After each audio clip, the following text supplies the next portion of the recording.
Hello and welcome to the daily cricket show, Cricket Happenings.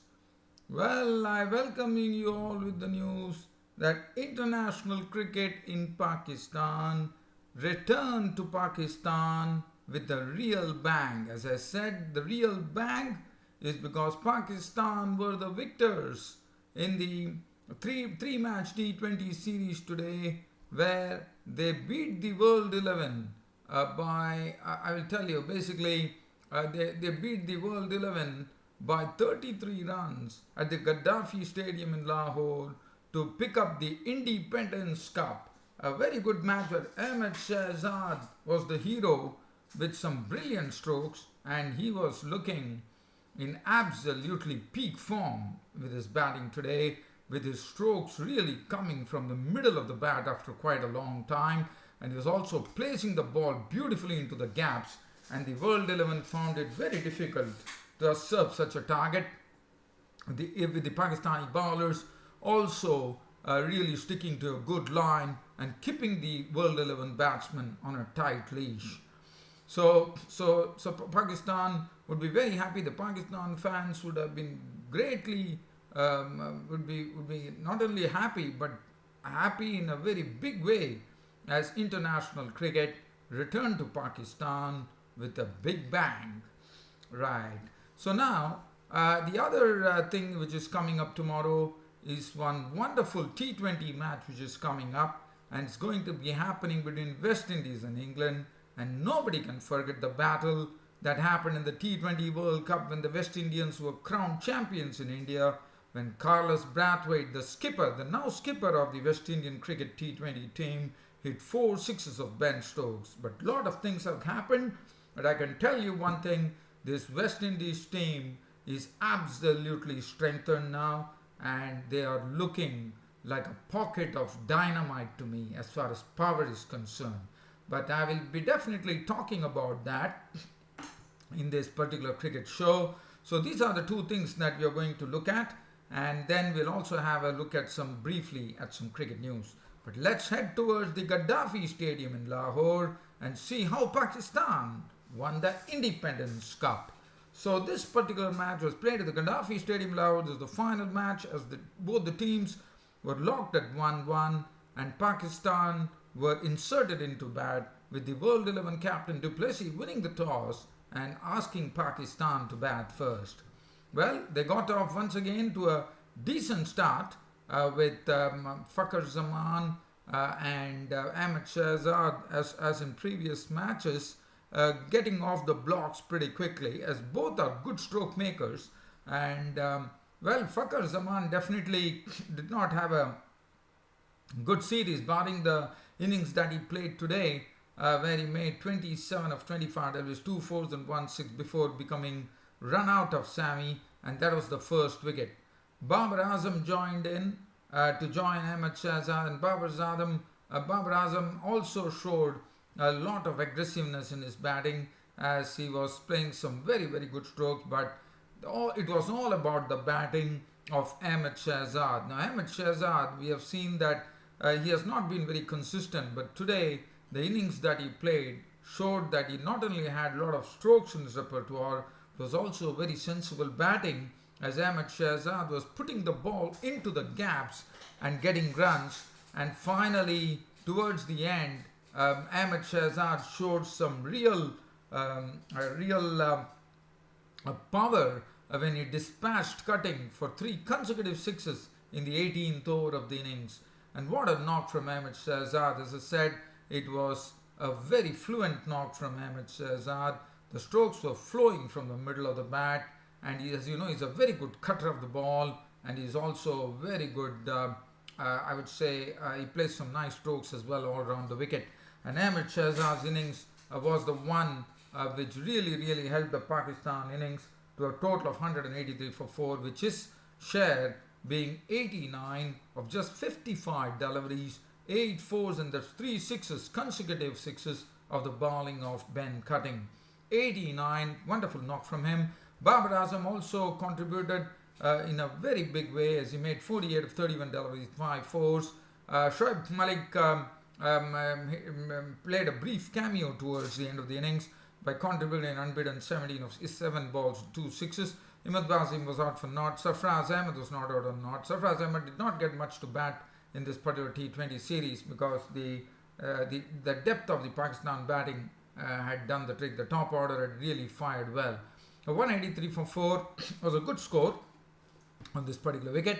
And looking at the bowling, Badri 3 overs none for 28, Moni Morgan 4 overs none for 42. Ben Cutting was blasted by, especially his figures were ruined by Ahmed Shehzad, 2 overs costing him 26.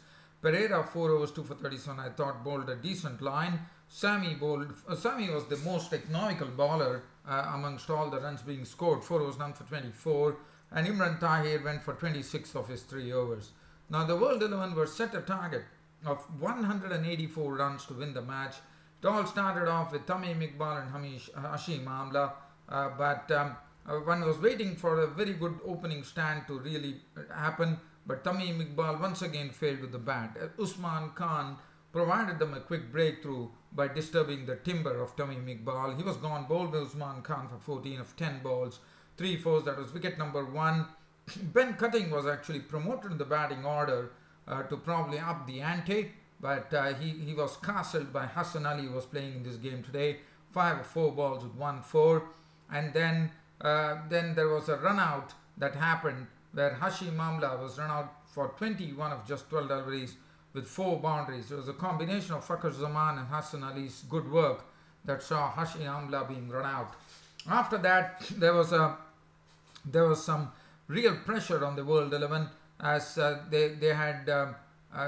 they lost wickets very quickly, as it was a very good bowling, I thought, from the bowler was, I think it was Ruman Rais, who was the only one who bowled a maiden over in the entire match, and that is something. And Ruman Rais, what one liked about it was keeping the ball up to the batsman. He was doing a fine job getting the ball to move. But what was good about Ruman Rais was that maiden over where he throttled George Bailey and really started piling the pressure on the World 11, and that really helped matters with that 1 over which yielded nothing, where George Bailey was cuppied, and then Ahmed Wasim clean bowled George Bailey for 3, and that was the time when it was looking a bit bleak. I mean, it was Bailey was gone 53 for 4, and then 67. It became 67 for 5, and Duplessis was also dismissed cheaply. He was run out, in fact, by a very good throw from Shadab Khan for 13, and then it was left to 2 new batsmen at the crease, David Miller and Thisra Pereira. Thisra Pereira, as you know, he was the hero. Well, he was slowly beginning to look good, Thisra Pereira, and in 1 over, Thisra Pereira went on to smash 24 runs of a Shadab Khan over, and to handle Shadab Khan like that was something which was not seen, because his figures were totally ruined, because Thisra Pereira went really after him in a big manner as he bashed him for 24 runs in a single over. And one has not seen Shadab Khan get such cavalier treatment in his international career so long. I mean, thus far, I would say. But Pereira really hammered him to all parts of the ground to make a very good 32 of 30. He tried his best.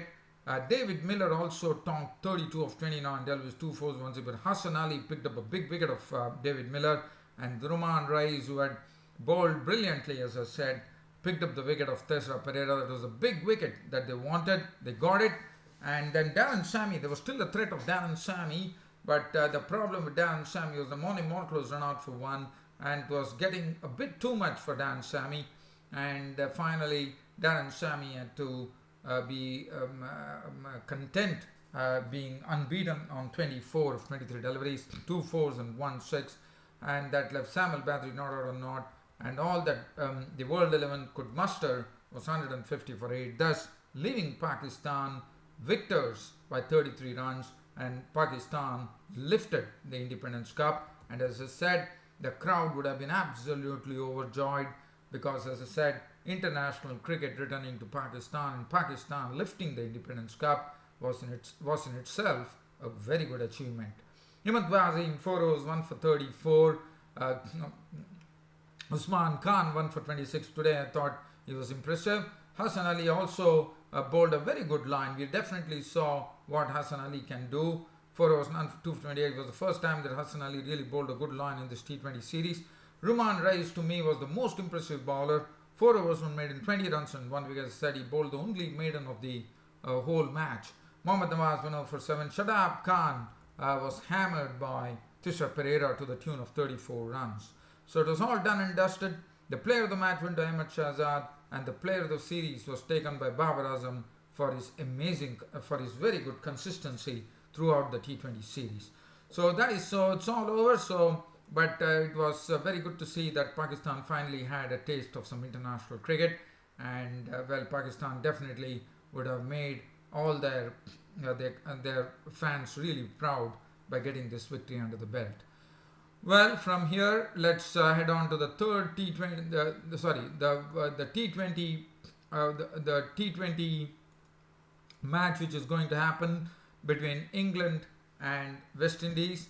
And everybody would have memories that England and West Indies clashed in the T20 World Cup, and West Indies were the ones who were the victors. The vanquished was England when Carlos Brathwaite, now the captain of the West Indies cricket team, I would say lambasted Ben Stokes for 4 glorious sixes to end the match. And one has to say there is no Ben Stokes in the squad today. In this T20 match is going to be played at Chesterley Street in Durham. So let's have a look at the teams. Now I'm going to first have a look at the West Indies team, because I have a feeling this West Indies team is looking, I would say, like it is having dynamite power right now. Look at that batting from them. I mean, as you know, West Indies have got Chris Gayle back, Kieron Pollard is back, but look at the squad of the West Indies. I think, to me, they are looking very menacing right now. They have Chris Gayle and Evan Lewis on the top of the batting order opening the innings. And Chris Gayle and Evan Lewis, even though they lost in the finals of the CPL, the Caribbean Premier League, they provided wholesome entertainment, with Evan Lewis getting his already having 2 centuries in T20s. And also Chris Gayle, both having 2 centuries under the belt in T20s, and getting T20 centuries in itself is a great achievement, because hitting a century, and so that really says Chris Gayle, everyone knows what is the power that he can bring. But Evan Lewis, let me tell you, he's only like I would say he's only pocket size, but the amount of power that he generates from his willow is something breathtaking according to me. And Chris Gayle and Evan Lewis would be would be giving the utmost power absolutely at the top of the order.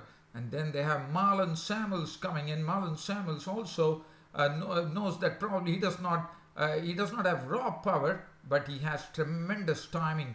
And then we have Chadwick Walton as the wicketkeeper, and I'm very happy to see that, because Chadwick Walton had a fantastic CPL where he blasted the bowlers, and he is someone who relies on absolute power to send the ball scudding into the fence or over it. Kieron Pollard needs no introduction. One knows what he can do with the bat. And Roman Powell is an exciting all-rounder, can hit the big ones magnificently. Carlos Brathwaite, another person whom England knows very, very well. And as I said, now he's the captain of the West Indies cricket team. And Carlos Brathwaite, one knows that he can get very quick runs. So if you look at till number 7, barring Marlon Samuels, I would say they have been stuffed with only big hitters. And I think West Indies are looking very powerful according to me, on paper at least. But I'm sure they can translate into action as well. And I'm just shuddering to think, if they translate into action, how strong they would be. And then they have Ashley Nurse, who can also bat a bit, but mainly he's a bowler. And then Sunil Narine, the bowler who always is someone who always has a handle on the batsman in T20s. In any format of the game rather. And then the pace will be in the hands of Jerome Taylor, and a very good character on the ground, Kesrick Williams, who would probably get his diary out when these Englishmen are batting, and I think it should be a nice battle which is going to happen tomorrow at Chesterley Street in the first T20 match between England and West Indies. Now let's have a look at the other option, and we are looking at England. And also let me tell you, Ashley Nurse is coming to this T20 squad after a gap of more than 2 years, I'm told. And so he has taken the place of Samuel Badry. And England, let's have a look at the team as England. England are led by Ian Morgan as the captain, as you know.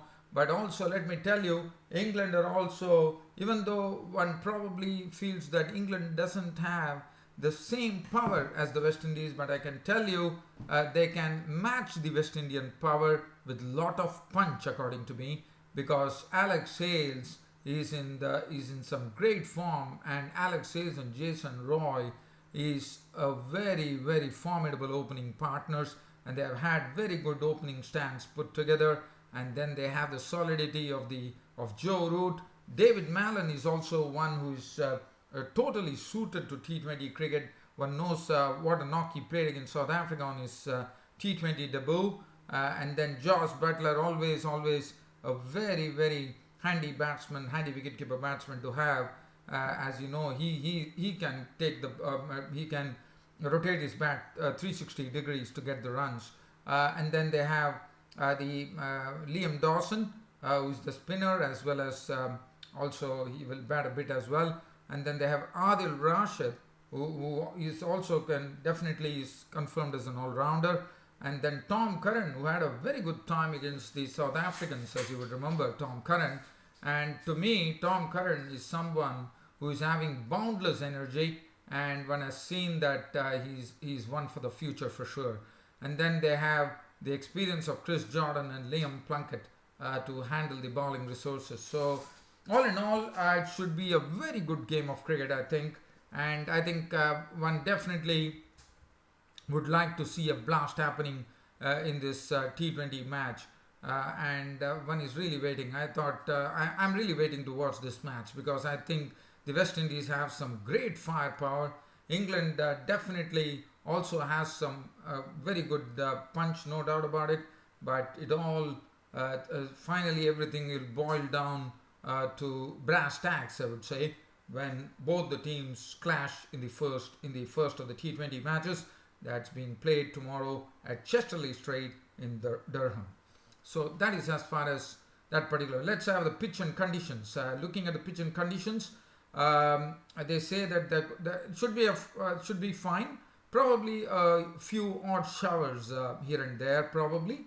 So one hopes that stays away. So now let's get on to some cricket news. The cricket news that I can talk to you about. One is I can talk to you about Canada. And the reason I'm talking about Canada, we are talking about the Autie Cup, which is something, it's a traditional clash that happens between two neighbors, the United States and Canada. And United States, in fact, Canada has been really dominating proceedings against their neighbors, United States.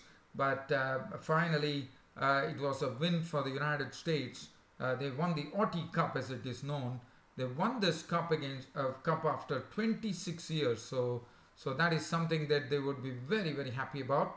And as far as the Sri Lankan team is concerned, they are going through, as you know, the selection committee is going through a thorough revamp after all the existing selectors resigned.